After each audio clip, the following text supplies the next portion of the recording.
Morning, morning. I'm on Copacabana Beach. This guy's like, what is she doing? He was up looking at me in just a moment. And Arthur's asked me to do a whole bunch of videos for you guys. So one of them he's asked me to do was, I'll show you here, target words that investors like to hear. That's because we've been asked to do a video on target words that investors like to hear. Well, I'd actually flip that round and say, no, you're not there to attract investors with words that don't mean anything.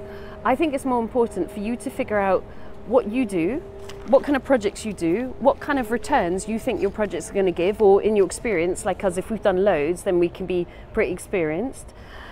And simply sort of set out your stall, if you like, and say, well, this is what we do. If this is of interest to you, brilliant. So it's probably more, this is what we do, here's the case studies, this is how we make money, here's a typical study, and don't give them the best one. We do occasionally, buy to sell projects, for example, can lose money. And, that's why 13.3 exists, because you've got to be a sophisticated investor that can take the ups and the downs. So I would rather that you didn't think what target words, but rather that you say, well, look, I do a whole bunch of deals. Here's a typical example of my deal.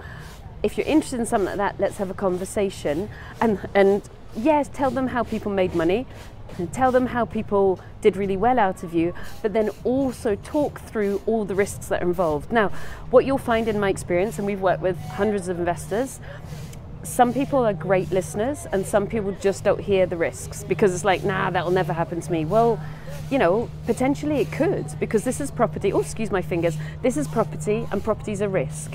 So do talk them through the risks, and do try and figure out whether you can think that they're hearing and whether they can take the speed bumps that come with property. Never try and twist yourself into what an investor wants. Just lay out your stall, and if what the investor wants isn't something you can deliver, just go, well, thank you, good luck, I don't think I can deliver that, and then look for the person for whom you're a great fit. And that is a much, much better relationship. So I've changed the question, what target words do investors want to hear, to be yourself, deliver your own projects, and then you can attract the right investors who want to work with you and tell them all the risks. Doesn't sound very sexy, does it? But it works for us.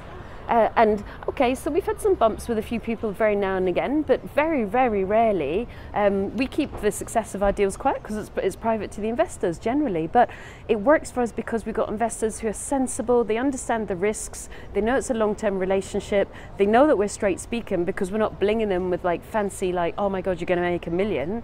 We're like, no, there's some risk here. Can we talk through this risk? So I guess the question is, how do you get investors?